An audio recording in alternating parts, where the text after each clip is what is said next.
Remember also that Nigeria is a regional power. Remember also that there is another power called France, which is desperate, losing her territories, as it were. In the mind of France, countries such as Benin are what they used to call during the colonial period the territoire d'outre-mer. These are the external territories. And that mindset is still alive and well. So Nigeria, in some ways, may be lending itself to being used to stop these coups, to stop what they call, what the African Union has characterized as unconstitutional changes of power, and therefore contrary to the Malabo Declaration on unconstitutional changes of power. Of course, that was to be asked in a nutshell. Why is it that coup d'etats are now becoming the way of solving problems, particularly in what sometimes is referred to as Francophone Africa? The answer is simple. Many of these countries in the so-called Francophone Africa are controlled from Paris. People can pretty much predict what is going to happen. People are getting tired, they are getting poorer, their leaders are getting richer. And the people in the military are now seeing themselves as the saviors because the ballot has failed. And that is the context in which what happened in Benin happened. Of course, I know there will be attempts at sending a very clear message by punishing the coup, those who attempted the coup.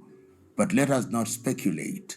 Let us wait and see. Remember that ECOWAS has found itself in a very difficult situation in the recent past. They have found themselves in a difficult situation in the cases of the coups that we know about in Guinea, in Niger, in Mali, in Burkina, and of course, recently in Guinea-Bissau.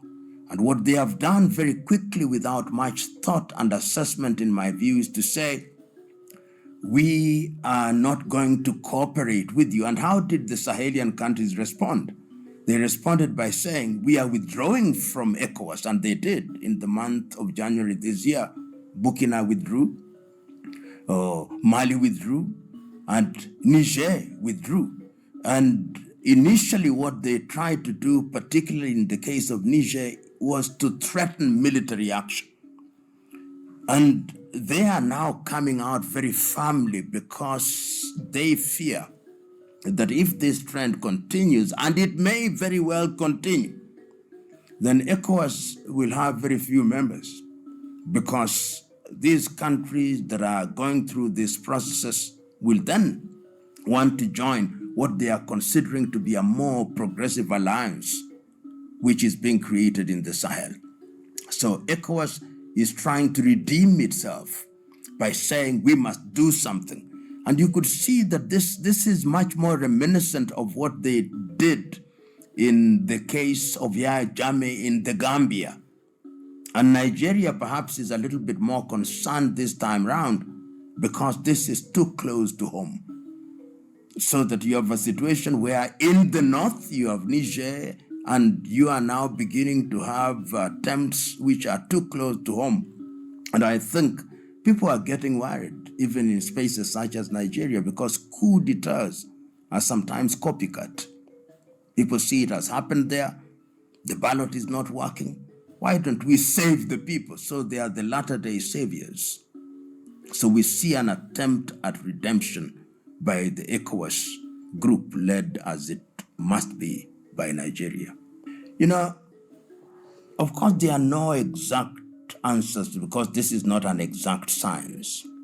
But remember that there is what I call the scramble for Africa. Remember also that Nigeria is a regional power. Remember also that there is another power called France, which is desperate, losing her territories, as it were. In the mind of France, Countries such as Benin are what they used to call during the colonial period the territoire d'outre-mer. These are the external territories. And that mindset is still alive and well. So Nigeria, in some ways, may be lending itself to being used to stop these coups, to stop what they call, what the African Union has characterized as unconstitutional changes of power, and therefore contrary to the Malabo Declaration on unconstitutional changes of power. Of course, that does not mean that there are no domestic problems within Nigeria. They are numerous. We've seen quite a number of abductions and kidnappings in different states of Nigeria, such as Kebbi, Borno, Kwara State. So some are saying, and I've had some friends of mine from Benin say they should leave us alone. But remember, Benin is very small. And for that reason, it can very easily be decimated by Nigeria. And those are realities that you cannot rule out. You know, I sometimes, it's very interesting. France is a unique colonizer. It is unique in the sense that it is one that from an analyst's perspective has been rejected the most by its former colonizers. And that rejection has economic implications. So that when we see the desperation, it is because of economic reasons. If recent reports are true in Burkina Faso, they are trying to seize or take by some compensation the assets of Total Energies. So if you get into a space like Benin, which has a major seaport in Porto Novo, you are finding yourself as France in a situation where your space is becoming smaller and smaller. I do not know whether Macron has confirmed or denied that there was a phone call, but be that as it may, I think there was some communication. Whether it's a phone call or not, we do not know, but some communication is going on.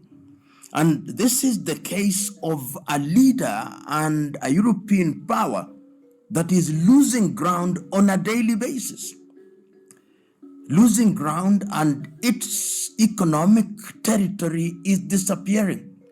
It is not only in Benin. They are struggling in Algeria. They are struggling in the Sahel. And they are struggling even in Europe, where they want to be a power. They are struggling. So Macron's behavior must be seen in the context of a power whose fortunes are dwindling, and therefore is becoming more and more desperate. And in that desperation, they will want to ensure that they retain such territories as they consider susceptible to their manipulation, and individuals whom they think are still beholden to them. We have seen that in the case of Ouattara in La Côte d'Ivoire, and we are now seeing that in the case of Patrice Talon in Benin. So that is a desperate France. And I think I may be wrong, but I believe that they are going to be the chair of the G7 very soon, and they don't want to get into that space with their wings clipped, and they are being clipped on a daily basis. Because as a result of this attempted coup, Benin will never be the same again. Because there is definitely going to be a purge of the attempted coup makers. And you will have this purge so close to January, when you have your legislative election, so close to the presidential elections, which are due in the month of April, with an opposition which I believe will now be much more revived. And that opposition is not going to look to France. It is going to look to Burkina Faso, is going to look to Niger, is going to look to Mali, is going to look to Guinea. And France is desperate. Macron is desperate. Remember, even Nigeria itself is due for an election in the year 2027. And there are many internal contradictions which will not make Nigeria available to do the bidding of others. It will be focusing a lot more on their own internal circumstances You've seen very recently Nigeria, the Nigerian president has had to replace his minister for defense, which means that there are domestic issues which are going to preoccupy Nigeria. So the desperation of Macron is understandable. It's colonial hangover. And colonial hangover stays on for rather long. There are many things. When you listen to analysts, particularly when you listen to major European and American outlets, there is this cry that Russia is becoming more and more prominent in the continent of Africa, that they are present in Burkina Faso, they are present in Mali, they are present in Niger, much more prominent in Central African Republic, and that for that reason, there is reason to suspect that the Russian hand is the invisible hand in these coups. But I think that I don't take away the fact that Russia may have an interest as a world power that is trying to establish itself or re-establish itself, that it may have some kind of silent interest. But I think that that is not the exact case. People are tired. When you travel to many African countries, and I do, the population is tired. People are becoming poorer and poorer. The politicians are becoming richer and richer and becoming more and more arrogant because the ballot is no longer an avenue that can guarantee genuine change. And for that reason, the voter apathy in many countries is a statement of the fact that we are tired and we do not know what to do. And the military, which is a part of the society, is receiving that message and interpreting it to mean that it is only we who are more organized. It is only we who have the power of the gun, who can disrupt these corrupt and arrogant politicians.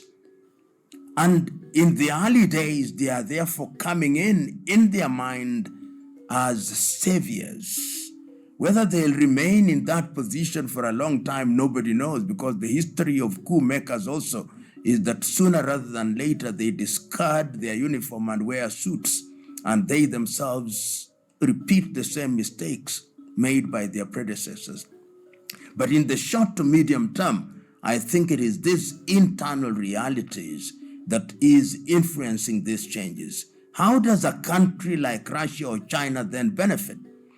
They benefit because when coups are successful, you don't look to your former master, you look to new friends. And it is in that context that you can see in countries where there have been coup d'etats, the leaders are warming up to Russia.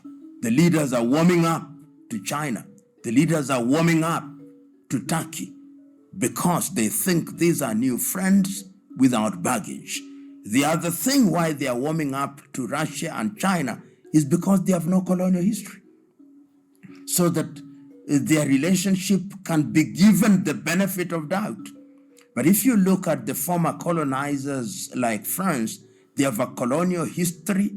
The relationship has been abusive and parasitic, and we see countries that are tired. People have been asking for apology for colonization. People have been asking for reparation for slavery and colonization, and they don't even want to apologize. So people are saying good riddance. And it is in that context that these accusations are then coming out. Remember that politics is also driven by propaganda. And in the world of propaganda, as the cliche now goes, the truth takes the stairs, lies take the elevator. You know, what one sees and what one saw in the first few hours of that coup was the face of young Beninois. It is a statement with several nuances and which can be interpreted very differently. One, young people, wherever they are saying Our countries are being messed up by individuals who happen to be old, who happen to be entitled, who happen to think that they are larger than life, almost as large as death, who also happen to be corrupt, who also think that they can manipulate the population and stay in power for as long as they can. And these young people are coming up with what they consider to be fresh breath of air. And they are looking at what is happening in the neighborhood, which people are praising. They are looking at what is happening in the early days in Burkina, in Niger, in Mali, and they are saying this is where we want to take our countries because our countries are young. The average age in many African countries is between 19 and 22. They want to be present at the table where decisions are being made.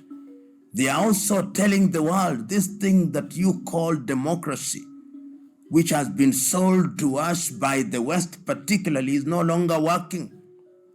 They are saying we need to interrupt this thing so that Africans can engage and countries can engage and rethink and reimagine governance in a way that will respond to the realities of different African countries. You can see their conviction. You could see their courage. You could see the spirit of wanting to bring in something new.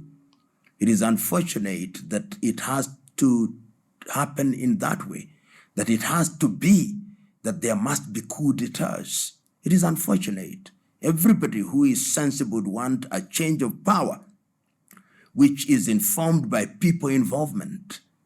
The coup d'etat is the language that is spoken by the unheard. Thank you, Africa, Mama Africa.